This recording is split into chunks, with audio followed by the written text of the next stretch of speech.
Good morning, everybody. It's Sandra here from Huron Ridge, coming to you live from our greenhouse today. What a blustery day. Oh my goodness, it looks like a snow globe outside sometimes. So definitely talking about houseplants is probably something that you're going to have a bit of interest in because there's not much else green going on in our lives right now. And we are spending a lot of time indoors. So just going to give you some basic houseplant tips that I've found really helped me be successful in my own houseplants. Houseplants are something I struggled with for a long time, and it had to do with the two key components that I'm going to talk to you about first. So as I'm talking about stuff, if you've got any questions, by all means, put them in the comments because I can see them come up on my screen. So if you have any questions, I'll do my best to answer them while I'm doing my live broadcast. If I need to answer them afterwards, I certainly will do that as well, but I'll do my best to answer things as you bring them up if you have any questions. So two key components, like I said, that made a huge difference in my own personal success with houseplants were really factoring in especially light and water, which I mean seems kind of obvious, but there's a couple things that I had to learn the hard way, really, particularly about light.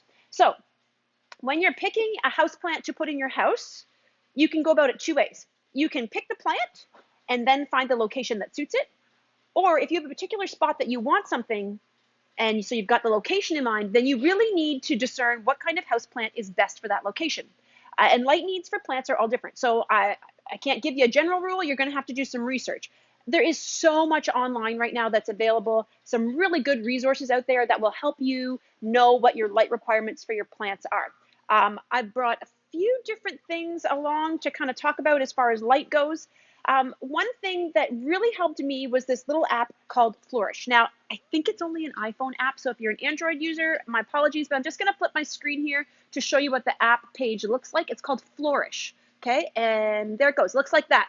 So it's a little plant care companion app, and what I really like about it is that it has a light meter built into it. So here where it says scan my light, you have to do it in the daylight, okay? Obviously you can't do it at night because you have to have the natural light of your house. And it's going to change depending on the time of day and which direction your window is facing. So that's another consideration as far as light needs. But this app is great because you scan the light of the location that you want to put your plant, and then it'll recommend some plants for you. Now, there's a million plants out there, so it's obviously not going to recommend every possibility, but it gives you some really good guidelines as to what will work and what won't work. So let me just go back here. I'm going to put myself on the screen. I'm going to grab my phone. Hold on one second. I'm going to pull up my app. Like I said, it's called Flourish. And when it loads up, it looks like that. You get to scan. So I scan for my light, and it actually has a little camera. So it shows you, I'm going to just scan here where a shelf would be. Okay, and I hit scan now. And from there, it recommends plants based on the light in that location, which I think is so cool.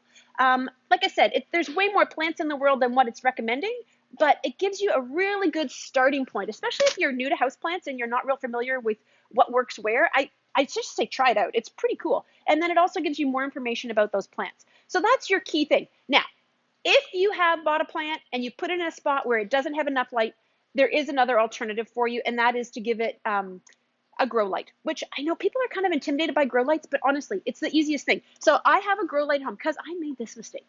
I have a corner in my living room where I really, really wanted to put a houseplant, and I really particularly wanted this houseplant. Now, it's not this one. I left mine at home because it's gotten huge, but long story short, I bought a plant just like this. I stuck it in a corner that was way too dark for it, and it was down to, honest to goodness, one little leaf. It was so sad looking. So I bought a grow light. It's just a regular light bulb. It screws into any lamp. I put it into a floor lamp in my living room in that corner, and I put it on a smart timer just because I wanted to. You don't have to. You can just turn it off and on as you choose.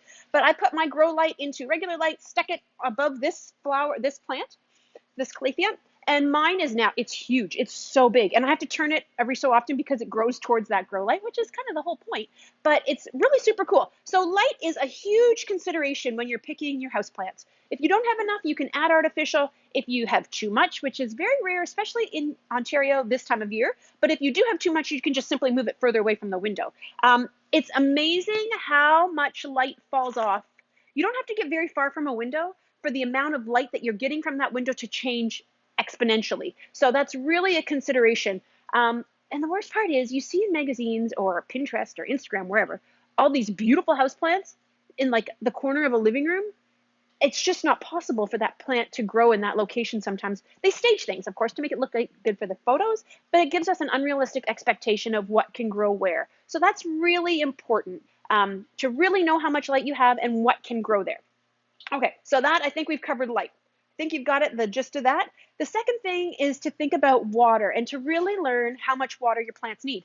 You can't just decide that Monday is watering day and you're going to water everything the same, because not everything's going to need the same amount of water. So really educate yourself about what you want to, what your plant needs as far as watering goes.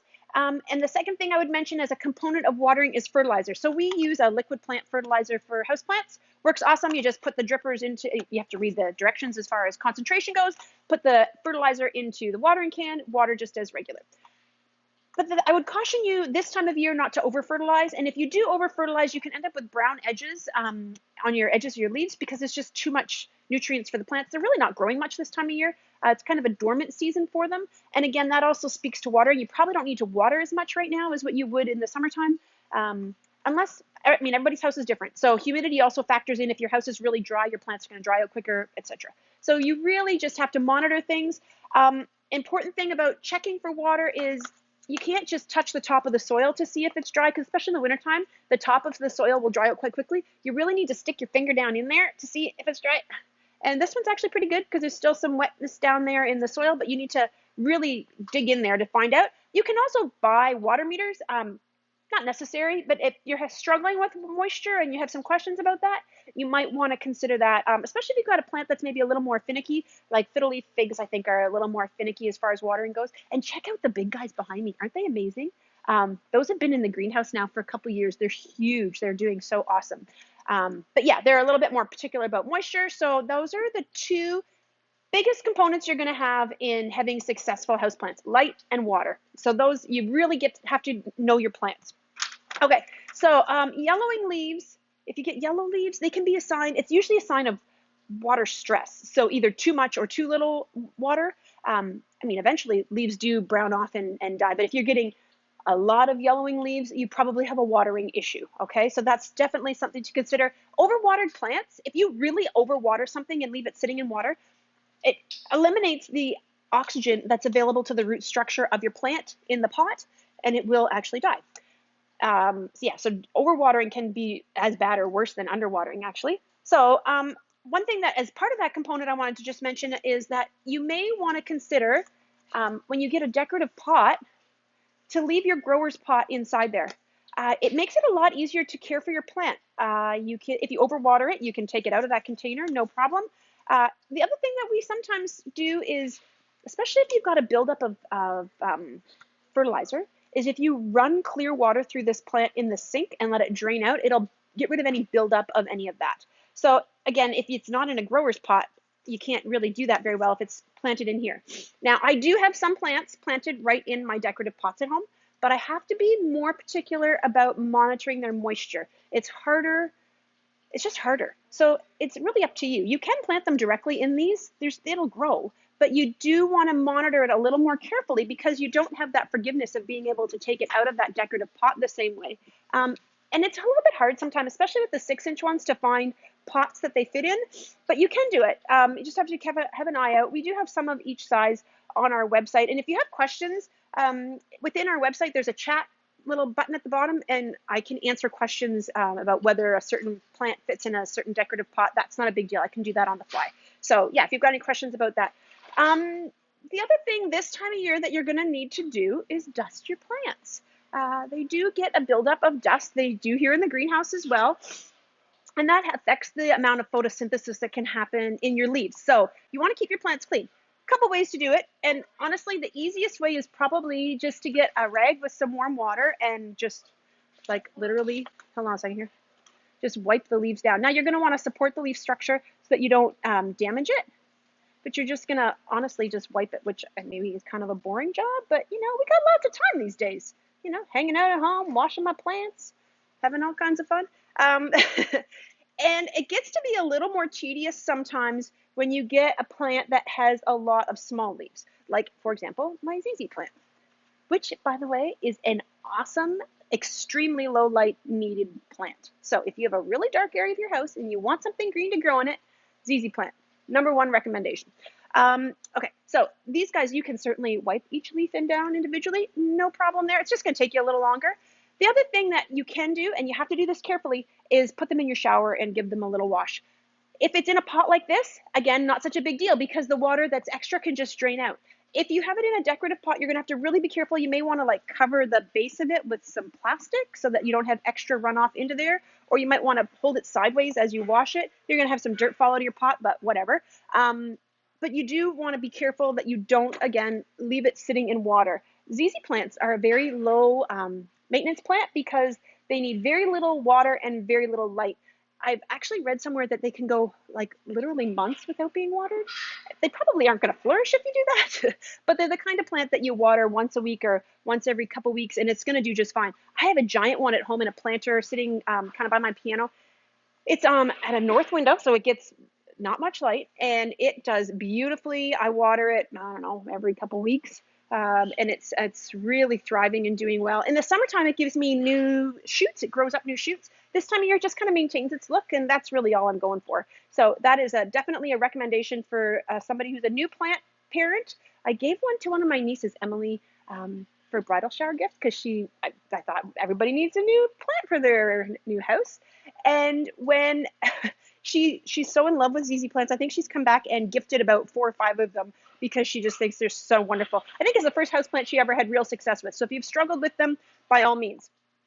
Kathy just asked, do you have the Leaf Shine product? And yes, we do. So you can use a Leaf Shine product. So there, like I said, you can wash your plants with a rag. You can also use a product like Leaf Shine. Now it is an aerosol product. It is quite odoriferous, for lack of a better way to put it. And we certainly you can use it here, and it just gives it a quick spray, and those leaves will shine right up and look absolutely beautiful. Really depends. I would probably recommend you use this in a area that's well ventilated. Maybe you want to open a window for a little bit, or use it in a bathroom where there's a good exhaust fan, whatever you need to do. It is, like I said, quite smelly, and works awesome. There is some things it does say, I just noticed this morning actually, it says do not use on hairy leaf plants, succulents, ferns, or blooms and buds. So there's times when you would want to avoid using this, but you can use it in a lot of applications. It's really, yeah, it does a great job. And if you want your plants to be beautiful, this is definitely a possibility. So there you go, Leaf Shine works. The other thing that you're gonna wanna do is groom your plants. I'm not sure what light a spider plant needs, and you moved it too much light. But okay, if your spider plants are a pretty low light plant, and here's an example. I'm going to talk about spider plants in a minute, Patty, so I'll get to your question. So groom your plants. This is what I was going to chat about. So grooming your plants is important. For one, we just did all these, so it's hard to show you. But sometimes you'll get like little debris in the bottom of your pot. Clean that out. That's just a good spot for things that you don't want to happen. It's a great spot for little insects to grow and that sort of thing. So clean your plants. Plants are a living thing. So the thing you have to really keep in mind is when you buy it here and take it home, it's going to change. It's not going to stay looking the same. So you have to be willing to either go with that or to maintain it. Some plants grow a lot faster than others. I have a cactus. It's just now grown out of its space, but I've had it in the same pot. I've got a little terrarium, like a glass dome that I picked up at a home decorating place. And my cactuses are growing in there, and I've had it in there for 2 years. And it's just now that the cactus is touching the top of the glass, and I'm going to have to change that cactus because it doesn't fit in that container anymore. So what you pick is going to change. It's going to affect how fast it grows. So some plants grow really quickly, like a spider plant grows really fast. Some plants are much more slower growing. ZZ plants don't grow that fast. Snake plants, not super fast growing either. So it really depends on which plant you choose as to how much it's going to change. But grooming is an important part. And for something like a spider plant, it's got babies. You can see there's some brown ends here. So the brown ends are caused by, probably it got dried out somewhere along the line and the tips turned brown. This plant, another question that people often have is, how do I know when to upsize my plant? That's definitely a sign that it needs upsizing, okay? It's just way too big. So these roots, we're gonna have to put this in a bigger pot. We're also gonna take care of propagating these little babies. So you don't have to propagate these, but eventually the plant will get stressed out if you don't remove them. So we have a mother plant here that actually, we were just talking about it this morning, us girls. We're like, that poor mama, she's had those babies hang on there too long. She is stressed out. And if you look at that plant, the center of it isn't very healthy anymore because all of the energy is going down into the babies of the plant. which if you want your plant to look that way, that's cool. But if you want to have the mother plant thrive, then you need to get rid of those little babies. They're sucking the life out of her. So you'll have to remove these at some point. Now, this plant is nowhere near needing to have the babies taken off. It's still doing fine. But the reason it needs to be upsized is because it's literally bursting out of the pot. The edges, the leaves, the roots have like made the sides all bubbled. The roots are sticking at the bottom. So this plant needs to be upsized. Again, depending how fast your plants grow, it's going to make a huge difference on how much you upsize it. The other rule that is quite important is don't upsize too much. Made this mistake myself, and I'm still kicking myself. So I had a beautiful snake plant in a 6-inch pot in my kitchen. Looked great, but I wanted to upsize it. And I put it in way too big a pot. And honest to God, it has not grown, I don't think, a stitch since I upsized it because it doesn't like all that space. It wants to have things a little more cozy around its root system. So when you go to upsize, I wouldn't put this into an 8-inch pot. Well, spider plants, you probably are the most forgiving thing in the world, honest to God. But say my calathea, this one isn't ready to upsize. But when I do want to upsize it, I'm not going to put it in a pot that's this big. I'm going to try to get the very next size up. So when you're upsizing, that's definitely something to consider, is you don't want to get too big, okay? You want to just go like the next size. So you may want to, if you have a houseplant collection, when you upsize things, keep your old pots so that as time goes on, you've got those to reuse. It's definitely a benefit to have extra pots laying around that you can switch things out for. Okay, so the other thing, I'm going to talk a little bit about part of your maintenance also needs to be to inspect regularly for bugs. Nobody wants the plants to have bugs. Nobody wants bugs in their house, but it's just a reality. It's probably going to happen. So definitely look for things. Familiarize yourself online with what aphids look like, fungus gnats, whitefly, and spider mite is another one that I've had myself in my house plants just this winter. I don't know where it came from. It was in a whole window of plants. I have one plant that got spider mite. I was able to treat it. It did not cross-contaminate to all the other plants, I was so worried about that because I'm like, I've got 10 plants in this window, and if they all get spider mite, that's a lot more work than if one of them gets spider mite. So if you're watching, you can be a lot more proactive and take care of problems as they happen instead of letting it get ahead of you, and then you've got this whole big mess to deal with. So there certainly are lots of home remedies. Again, do your research online. There's a million things you can do at home with probably just stuff you have in your cupboards. Often different things, they talk about using soapy water. Sometimes particularly with mealybug. Mealybug is an awful thing. If you get mealybug, take care of it right away. It looks like little white fuzzy things on your plants, and they kind of are stuck to it.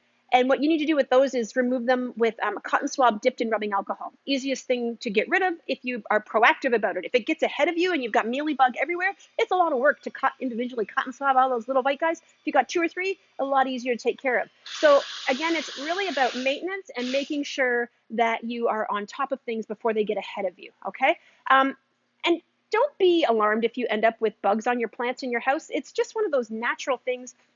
I'm sorry, I got hair in my mouth. It's not a sign of anything being dirty or gross. It's just nature. There's bugs and they like plants, and if they come in the window or through the door or when you open it, not such a big deal this time of year. I honestly don't know where I got spider mite from. It kind of confuses me because it showed up in January. The windows and doors are all shut. I don't get it. But anyways, I did have spider mite, took care of it, and we're good to go. There definitely are sprays available as well, and we have some of them on our website. We're still waiting for some of our inventory to come in, so if you're not seeing what you want or need online, send us a message and I'll see if it's coming or if it's something we can get, and we'll do our best to help you out. Yeah, nobody wants bugs in their house. So yeah, anyways, that's just a little thing about bugs. We talked about upsizing and roots. Let me just see, I got a couple more questions here. I'm just gonna look here. My monstera has grown out of control and is ugly and huge. Do I cut back the large torn leaves? I just want a cute, smaller monstera. Okay, monsteras are big plants, especially if it's one like this. You can't have a cute little monstera unless you can. I don't even know if there are dwarf varieties. But again, that's part of knowing about your plants. So if you have a big monstera, it's because it's mature. They get quite large. I don't have one. Well, they're far away. I can't really show you very easily without having to run to the other side of the greenhouse. Monsteras get big. So when you buy a plant that is going to get big, you should probably have a space that you can have it big in.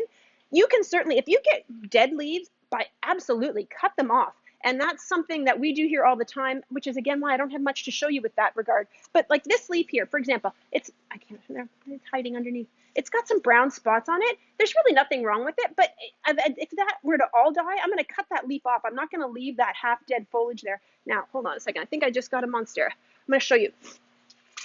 So This Monstera and this Monstera are the same plant. This is just a baby compared to this one. And I have one at home that's even smaller. The other thing about plants, if it's getting leggy, it's probably not close enough to a window.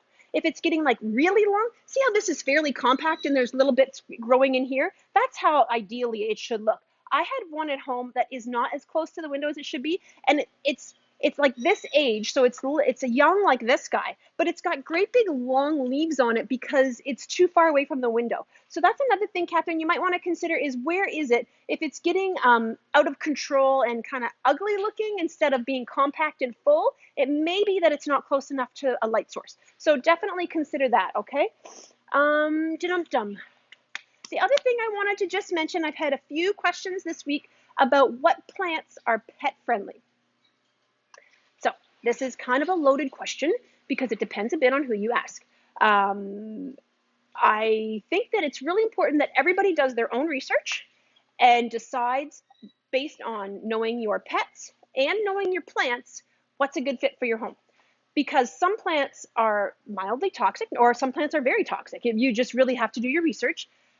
But the thing you have to keep in mind is it really depends on whether your cat is going, or cat or dog, usually cats are going to ingest it. So we have a greenhouse. We've had every kind of plant under the sun, including one that's often called poisonous plant is poinsettias. We grow Christmas poinsettias. I'm sure that you've seen posts about our Christmas poinsettia festival, which is a big deal here.